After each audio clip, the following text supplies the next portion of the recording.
5 campeonatos, 7 veces líder en rebotes, el mejor defensor de su generación. Y allí estaba él, sentado dentro de la camioneta, con un rifle apuntando a su propia cabeza, listo para acabar con todo, porque sin el básquetbol no sabía quién era. 3 años después, ese mismo hombre se casó consigo mismo, vestido de novia, frente a miles de personas. 2 años más tarde, se convirtió en el mejor amigo del dictador más peligroso del planeta. Todo el mundo pensaba que Dennis Rodman estaba loco, pero la verdad es mucho más oscura. Nunca estuvo loco. Estaba desesperadamente solo. Y descubrió que ser un circo era mejor que ser invisible.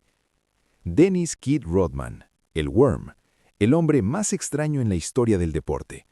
Pero detrás de cada tatuaje, cada piercing, cada cabello de color, había algo que nadie vio. Un grito silencioso de un niño abandonado. En los próximos 45 minutos vas a descubrir 4 verdades que cambiaron para siempre la vida de este hombre. Primero, la noche en que casi muere. 1993. Estacionamiento del Palace de Detroit. Un rifle cargado, una carta de despedida y un guardia de seguridad que lo encontró segundos antes del disparo. El mejor defensor de la NBA quería quitarse la vida en la cima de su carrera. Segundo, Madonna, la relación más extraña del deporte. Ella pagaba $50,000 para que él volara desde Las Vegas solo para tener sexo. Quería un hijo de él. Él no quería, y hasta hoy, él la llama el amor de su vida, aún sabiendo que ella lo usó. Tercero, Kim Jong-un, el dictador que mata a su propia familia, y Dennis Rodman, el único estadounidense al que llama amigo. 8 viajes a Corea del Norte, secretos que Dennis no puede contar, y cómo un jugador retirado se convirtió en el único puente entre 2 países que se odian. Cuarto, Philander Rodman Jr., el padre que abandonó a Dennis a los 3 años, el hombre que huyó a Filipinas, que tuvo 29 hijos con 16 mujeres diferentes. Y cuando Dennis por fin lo encontró, 40 años después, no pudo decir nada, solo lloró. Te voy a avisar cuando cada historia llegue, pero te advierto, si te vas antes del final, te vas a perder lo más importante. Cómo un niño abandonado se transformó en el hombre más extraño del mundo, y cómo cada una de sus locuras era en realidad un pedido de ayuda. Un grito diciendo, por favor, alguien ámeme. En 1961, en Trenton, Nueva Jersey, nació Dennis Keith Rodman. Pero no era el Trenton de hoy, era el Trenton de los años 60, una ciudad golpeada por la pobreza, la segregación y la falta de oportunidades. Muchas fábricas comenzaban a cerrar, y los barrios más humildes se llenaban de familias que luchaban por sobrevivir. Dennis fue el mayor de 3 hijos. Sus padres eran Philander Rodman Jr. y Shirley Rodman. Su padre era soldado de la Fuerza Aérea de Estados Unidos. Estaba destinado en distintas bases, casi nunca en casa. Su presencia era intermitente, como una sombra que aparecía y desaparecía. Cuando Dennis tenía 3 años, su padre se fue. No hubo despedida, no hubo explicación, simplemente dejó de estar. Un día estaba ahí, al siguiente no. Recordaría Dennis muchos años después. Y mi madre nunca me explicó por qué. Shirley se quedó sola con 3 niños pequeños, sin dinero suficiente, sin apoyo familiar cercano, sin tiempo para llorar lo que había pasado. Poco después tomó una decisión difícil: dejar New Jersey y mudarse al sur, a Oak Cliff, en Dallas, Texas. Oak Cliff no era un lugar fácil. En los años 70 era conocido por su pobreza y por la presencia de pandillas. Las calles eran duras, la violencia era real, las oportunidades eran pocas. Dennis diría más adelante que Oak Cliff era donde ibas a morir. O te mataban las pandillas, o te mataba la pobreza, o te matabas tú mismo. Shirley hizo lo único que podía hacer: trabajar, y trabajar más. Llegó a tener 3 empleos al mismo tiempo. Limpiaba casas, lavaba platos, hacía lo que fuera necesario para pagar la renta y comprar comida. Eso significaba que Dennis y sus hermanas, Deborah y Kim, pasaban casi todo el tiempo solos, días enteros sin un adulto en casa, noches silenciosas en un pequeño apartamento de 2 habitaciones.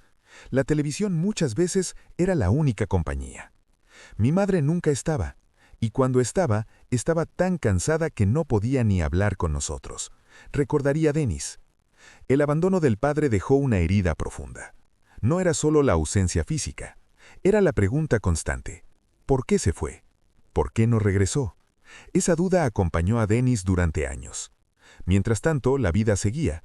Escuela, barrio, problemas alrededor. Dennis observaba todo en silencio. Aprendió desde pequeño que nadie vendría a rescatarlo, que debía adaptarse al entorno si quería sobrevivir.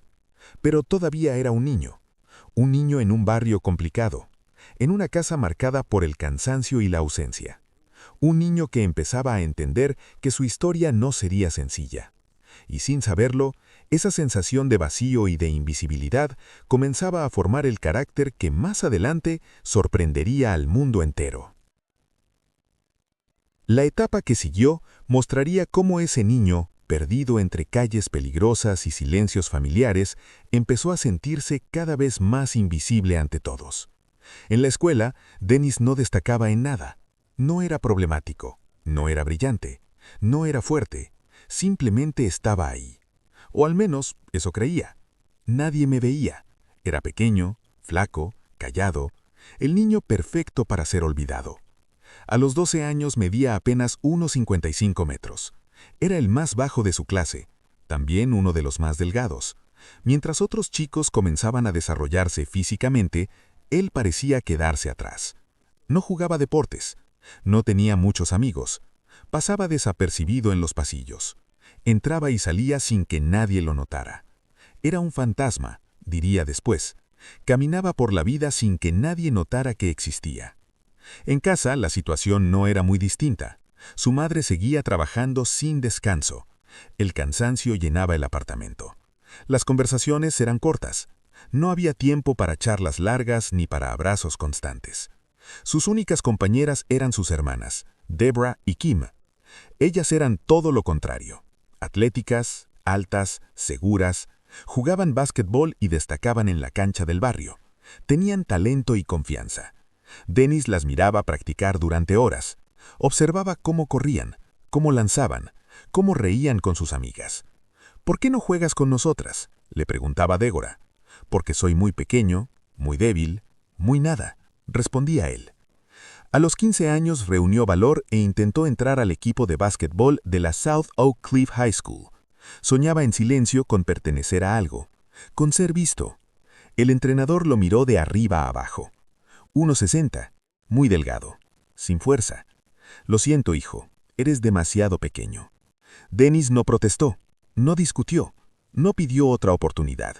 Simplemente se fue y no volvió a intentarlo. En 1979 se graduó. Medía 1,65 y pesaba cerca de 50 kilos.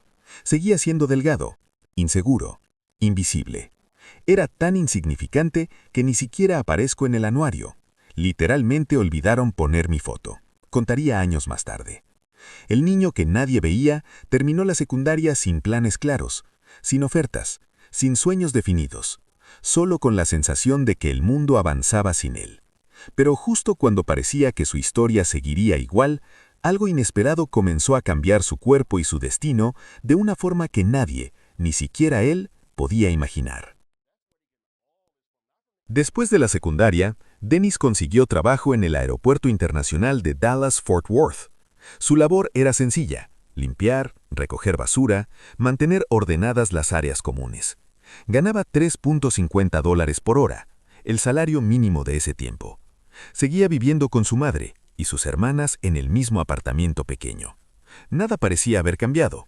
No tenía futuro, diría más tarde. 20 años, sin educación, sin habilidades, iba a limpiar basura el resto de mi vida. Pero entre los 19 y 21 años ocurrió algo inesperado. Su cuerpo comenzó a cambiar de una forma que nadie, ni siquiera él, podía imaginar. En solo 2 años pasó de medir 1,65 a 2 metros con 3 centímetros.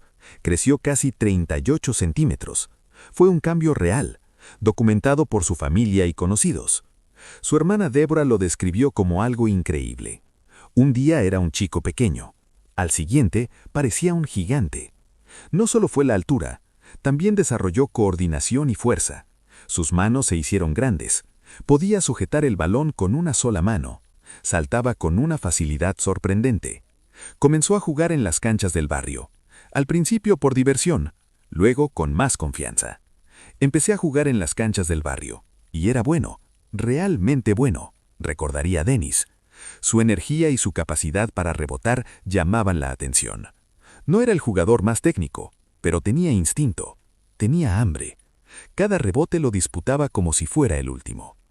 En 1982 recibió una oportunidad en el Cook County College, un pequeño colegio comunitario en Texas. No lo aceptaron por sus calificaciones, lo aceptaron por su altura y su potencial físico. En su primera temporada promedió 17 puntos y 13 rebotes por partido, números sólidos que comenzaron a despertar curiosidad. Algunos reclutadores empezaron a preguntar, ¿quién es ese tipo? ¿De dónde salió? El joven que había sido invisible en la secundaria ahora empezaba a ser observado y ese cambio apenas comenzaba a abrir la puerta hacia un mundo mucho más grande y exigente, donde Dennis tendría que demostrar que su crecimiento no era casualidad, sino el inicio de algo mucho más profundo.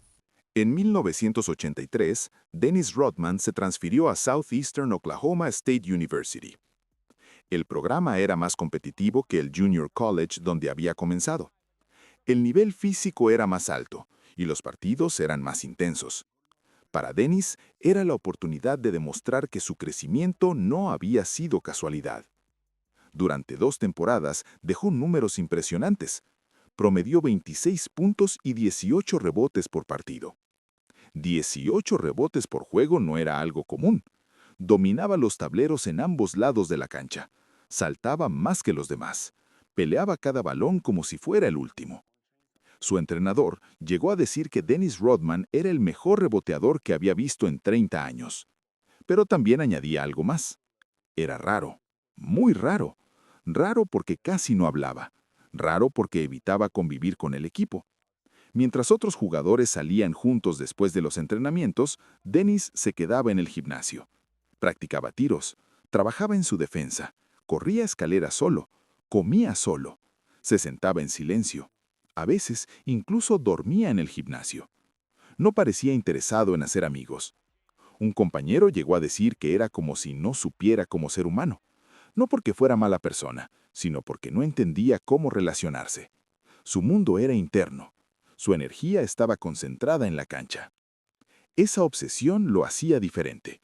Mientras otros soñaban con anotar más puntos, Dennis soñaba con capturar más rebotes. Estudiaba los ángulos del balón. Observaba cómo salía disparado después de cada tiro fallido. Anticipaba movimientos. En 1986 llegó el draft de la NBA. No era una superestrella universitaria mediática. No venía de una universidad famosa. Además, tenía 26 años, una edad avanzada para un novato. Fue seleccionado en la segunda ronda con la selección número 27 por los Detroit Pistons. No fue una elección que llamara la atención nacional, pero para Dennis significaba todo. Finalmente voy a ser alguien, pensó. Después de años sintiéndose invisible, después de crecer tarde, después de trabajar limpiando basura en un aeropuerto, ahora tenía un lugar en la mejor liga del mundo. Sin embargo, la NBA no era un lugar sencillo, y el equipo que lo esperaba era uno de los más duros de todos. Cuando Dennis llegó a los Detroit Pistons, entró a un vestidor conocido en toda la liga por su dureza. Eran los llamados Bad Boys, un equipo físico, agresivo, temido por sus rivales. Allí estaban Isaiah Thomas, Joe Dumars, Bill Laimbeer y Rick Mahorn. Jugadores fuertes, competitivos, acostumbrados al contacto y a la confrontación. Y en medio de ellos apareció Dennis Rodman, el novato callado, el raro. Sus primeros meses fueron brutales. Así lo describió él mismo años después. Sentía que varios compañeros no confiaban en él. No hablaba mucho, no bromeaba, no encajaba fácilmente. Pero el entrenador, Chuck Daly, vio algo distinto. Observó su energía, su capacidad atlética y su deseo de trabajar. Daly fue claro desde el principio. No vas a anotar muchos puntos. Tu trabajo es defender y rebotear. ¿Puedes hacerlo? Dennis respondió que sí. ¿Puedes defender al mejor jugador del otro equipo cada noche? Sí. ¿Puedes sacrificar tu cuerpo, lanzarte al suelo, recibir golpes. Sí, entonces vas a ser grande. En su primera temporada, 1987-88, sus números fueron modestos. Promedió 4 puntos y 5 rebotes, nada espectacular. En 1988-89 mejoró a 8 puntos y 8 rebotes. Pero lo que hacía no siempre aparecía en las estadísticas. Presionaba, estorbaba, cambiaba el ritmo del partido. Su defensa se volvía incómoda para las estrellas rivales. Larry Bird llegó a decir que Dennis Rodman era el jugador más molesto de la liga, que no podías hacer nada con él encima. El novato silencioso comenzaba a construir una reputación basada en esfuerzo, defensa y sacrificio. Y pronto, ese estilo sería clave para algo más. En 1989, los Detroit Pistons ganaron el campeonato de la NBA. Los Bad Boys se coronaron campeones después de años de lucha contra equipos dominantes. Dennis tuvo un papel importante. Promedió 11 puntos y 9 rebotes durante los playoffs. Defendía con intensidad y aportaba energía constante. En 1990 repitieron el logro. Bicampeones. Dennis promedió 8 puntos y 10 rebotes, consolidándose como uno de los mejores defensores del equipo. Isaiah Thomas llegó a decir que Dennis Rodman era el alma del equipo. No era la estrella más brillante, pero sin él no ganaban. Sin embargo, mientras el éxito crecía en la cancha, algo más oscuro comenzaba a moverse en su interior. En 1990 conoció a Brian Rich, jugador de fútbol americano. Conectaron rápido, se hicieron amigos cercanos. Pasaban tiempo juntos fuera del baloncesto. Para Dennis, Brian era diferente a los demás. Era la primera persona que me entendía, diría después. El primero que no me veía como el raro. Esa amistad le dio estabilidad emocional en un momento importante de su carrera.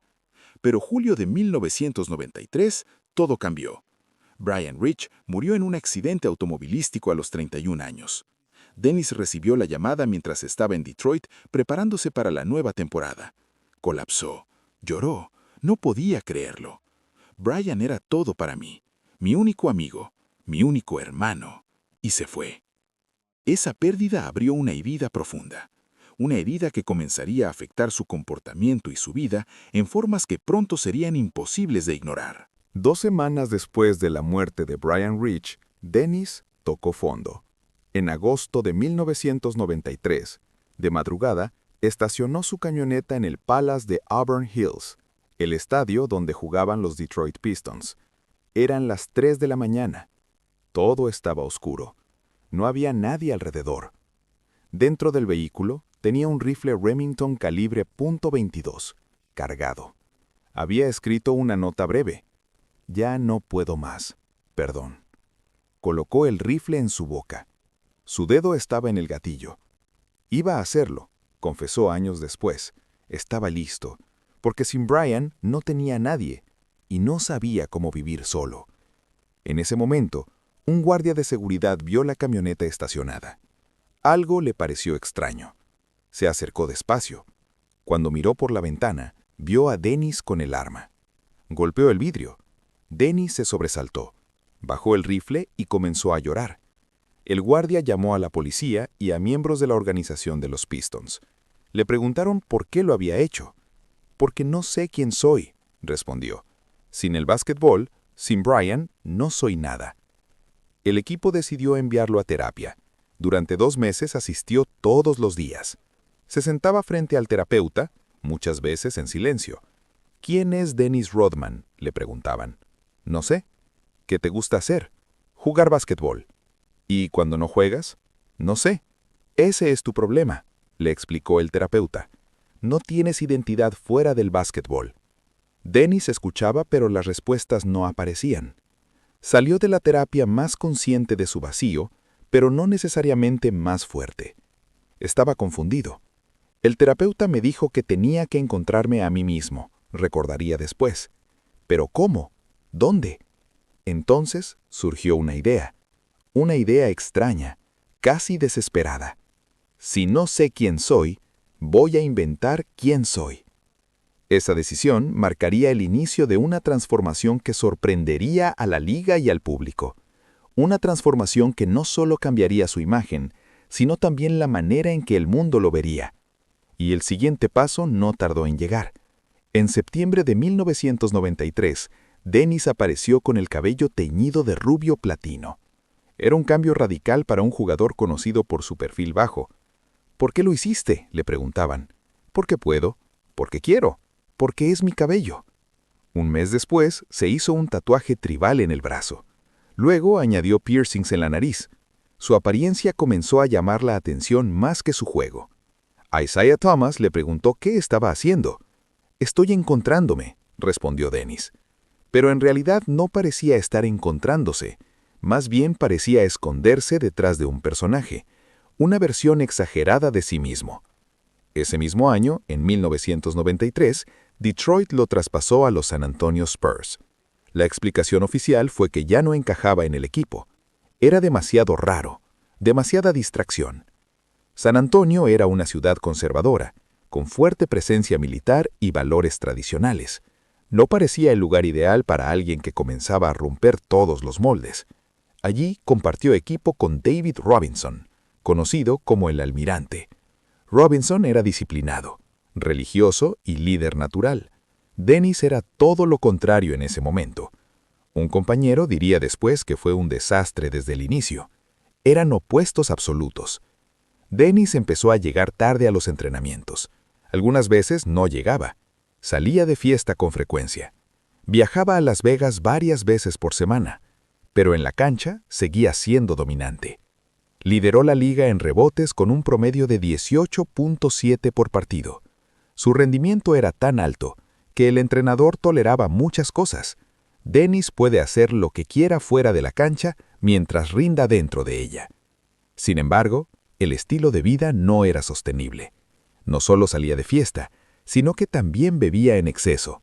Vodka, whisky, lo que hubiera, casi todas las noches. Tomaba para olvidar, confesó después, para no pensar, para no sentir. ¿Olvidar qué?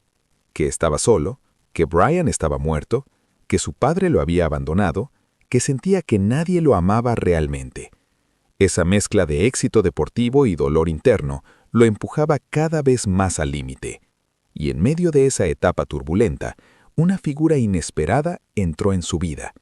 En enero de 1994, Dennis estaba en un club nocturno en Los Ángeles. Había viajado por descanso. Esa noche, entre luces y música fuerte, vio a Madonna con su grupo de amigos. Ella lo miró y lo llamó. Dennis se acercó nervioso. Madonna era una de las mujeres más famosas del mundo. «Eres bonito», le dijo. «Raro, pero bonito». Él respondió con timidez. Luego ella preguntó si quería ir a su casa. Dennis aceptó. La relación duró aproximadamente 2 años, entre 1994 y 1996. Pero no fue una relación convencional. Dennis explicó más tarde en su autobiografía que muchas veces Madonna lo llamaba cuando necesitaba algo específico. Madonna tenía 35 años y quería tener un hijo. Según Dennis, ella le habló abiertamente de su deseo de ser madre. Le ofreció dinero si lograban tener un bebé. Dennis afirmó que llegó a ofrecerle una gran suma, incluso habló de 20 millones. Él intentó seguir adelante, pero dijo que no se sentía cómodo. Sentía que lo estaban usando solo por su genética como atleta.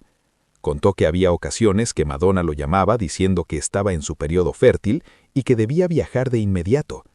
En una ocasión, relató que tomó un vuelo privado desde Las Vegas hasta Los Ángeles para verla. Después, regresaba a su rutina.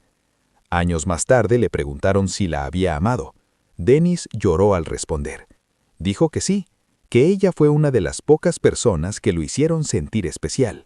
Pero también dijo que sentía que ella no lo amaba de la misma manera, que lo utilizaba, y que él lo permitía porque cualquier atención era mejor que sentirse completamente solo. En 1996, la relación terminó. Madonna siguió con su vida. Dennis volvió a sentirse abandonado. Pensé que ella era diferente, pero no, también me dejó, diría después. Otra pérdida, otra herida abierta. Y su historia todavía estaba lejos de estabilizarse. En 1995, los San Antonio Spurs decidieron que ya no podían manejar a Dennis Rodman. Las tensiones internas y su comportamiento fuera de la cancha eran constantes. fue traspasado a los Chicago Bulls. En Chicago lo esperaban Phil Jackson, Michael Jordan y Scottie Pippen. Era el mejor equipo de la NBA. Venían de ser campeones y tenían una cultura fuerte.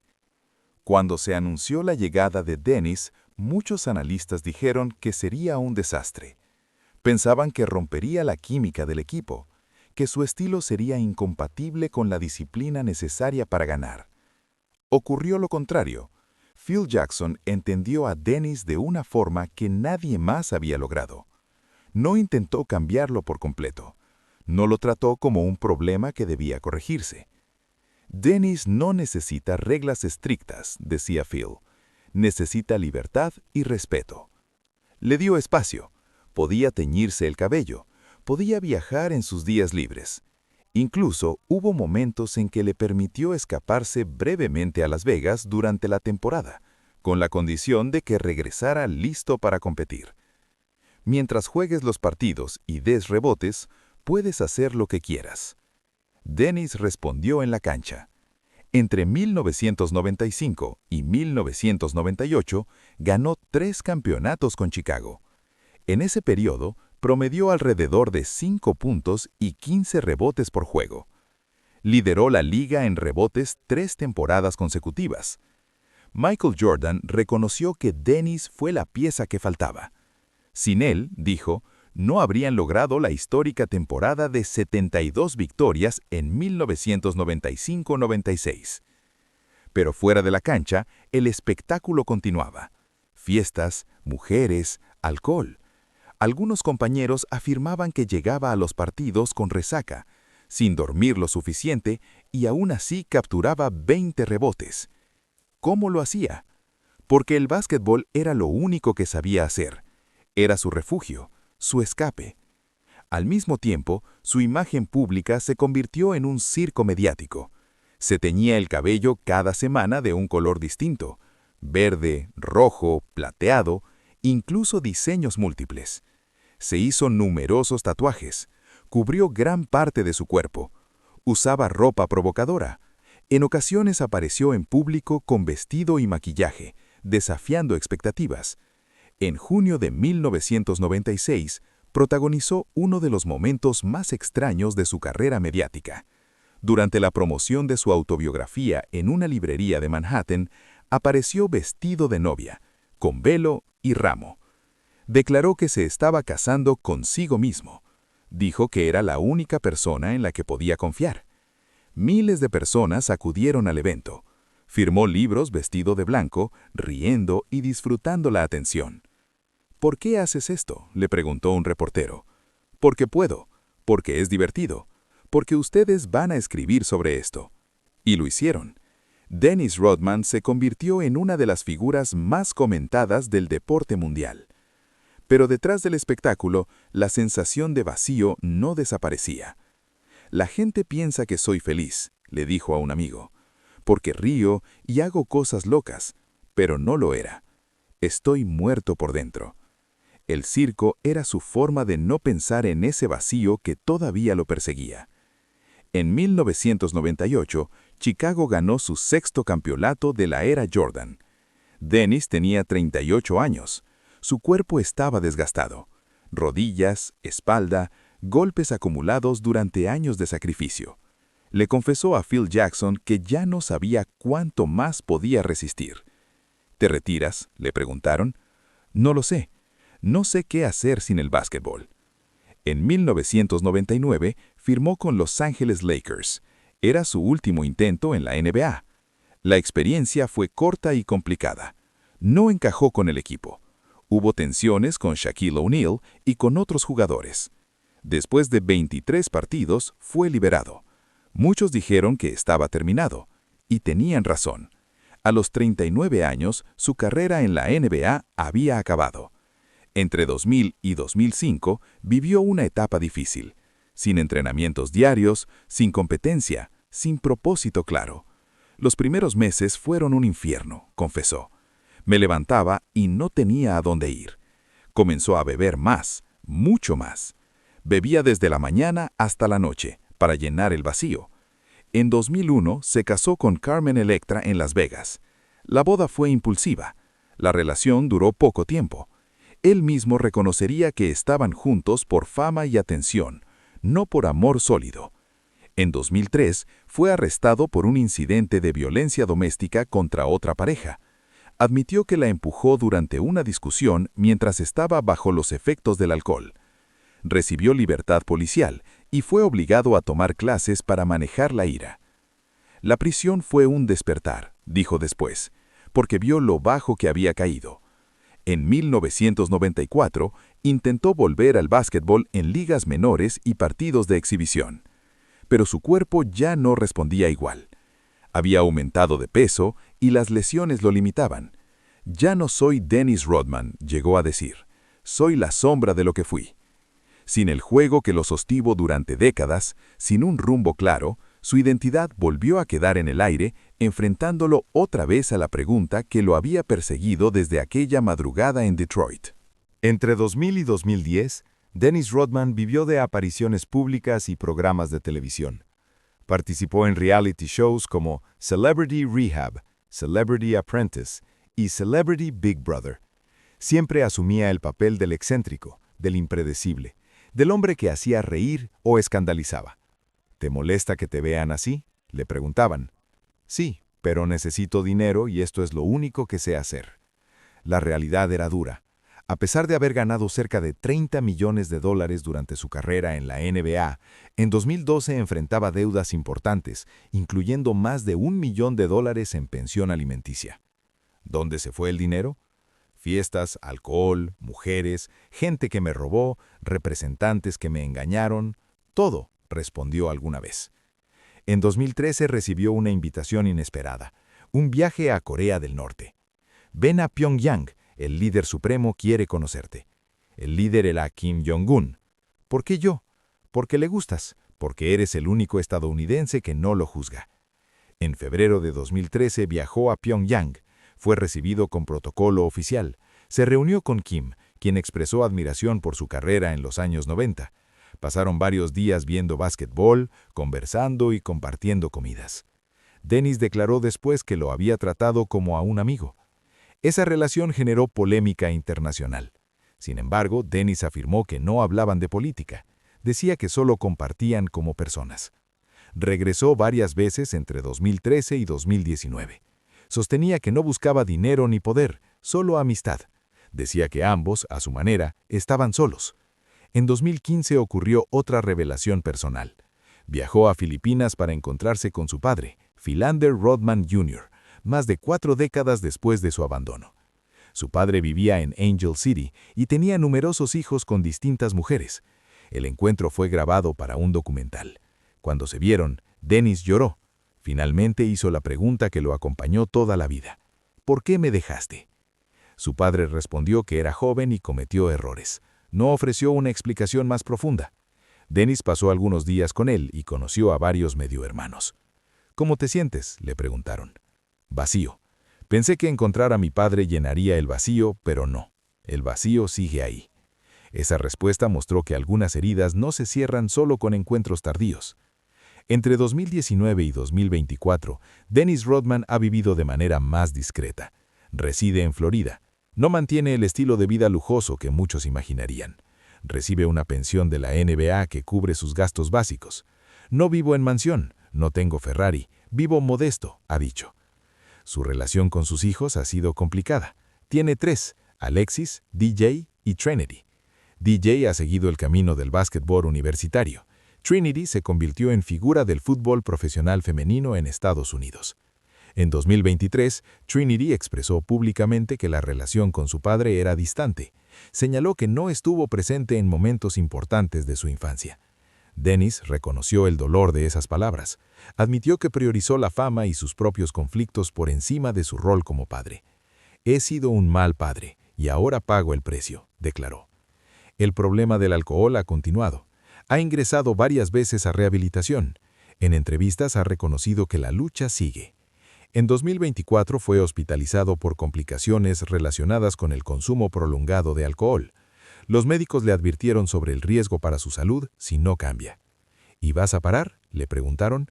No lo sé, respondió con honestidad. Su legado es complejo. En la cancha es considerado uno de los mejores defensores y rebotadores de la historia. Ganó 5 campeonatos y fue líder de rebotes en múltiples temporadas. Está en el Salón de la Fama del baloncesto. Fuera de la cancha, su vida ha sido caótica y contradictoria. Dennis cambió la imagen del atleta profesional. Se atrevió a mostrarse diferente en una época donde muchos buscaban encajar, pero el precio fue alto. Él mismo ha reconocido remordimientos, sobre todo en su papel como padre y en el cuidado de su salud. Cuando mira hacia atrás dice que se arrepiente de muchas decisiones, pero también afirma que el personaje público lo ayudó a sobrevivir. Si no hubiera sido el raro, el diferente, quizá no estaría aquí. A los 64 años, todavía responde con lágrimas cuando le preguntan si es feliz. No, nunca fui feliz, pero sigo vivo. Y mientras siga vivo, su historia continúa abierta, marcada por talento, dolor y una búsqueda constante de algo que siempre pareció escaparse. Y esta es la verdad sobre Dennis Rodman. El hombre al que el mundo llamó loco, nunca estuvo loco. Estaba roto, abandonado, perdido. Cada tatuaje era una cicatriz. Cada piercing era una forma de sentir algo. Cada cabello de color era un grito diciendo, estoy aquí. Venme. Ámenme. 5 campeonatos no llenaron el vacío que dejó su padre. Millones de dólares no curaron el dolor de un niño rechazado. Ni Madonna, ni Kim Jong-un, ni todo el mundo mirándolo. Porque al final, Dennis Rodman no quería ser famoso, solo quería ser amado. Y acabas de conocer la historia que nadie te contó. La historia detrás del circo, la verdad detrás de la locura. Ahora dime, ¿qué te pareció?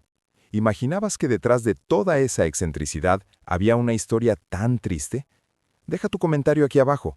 Quiero saber qué sentiste al descubrir la verdad sobre The Worm. Si este video te tocó, si entendiste que Dennis Rodman era mucho más que un espectáculo, suscríbete a este canal, porque aquí no contamos historias superficiales. Aquí vamos a fondo, revelamos la verdad que está escondida. Y activa la campana de notificaciones porque muy pronto vamos a revelar otras historias de íconos del deporte que el mundo juzgó pero nunca entendió. Historias reales de personas reales que se escondieron detrás de personajes. Dennis Rodman dejó una lección que muchos olvidan. A veces, las personas más ruidosas son las que más necesitan ser escuchadas. A veces, los payasos son los que más lloran. Y a veces, ser diferente no es una elección, es una forma de sobrevivir. Gracias por quedarte hasta el final. Nos vemos en el próximo video. Y recuerda, detrás de cada historia loca hay una persona que solo quiere ser amada.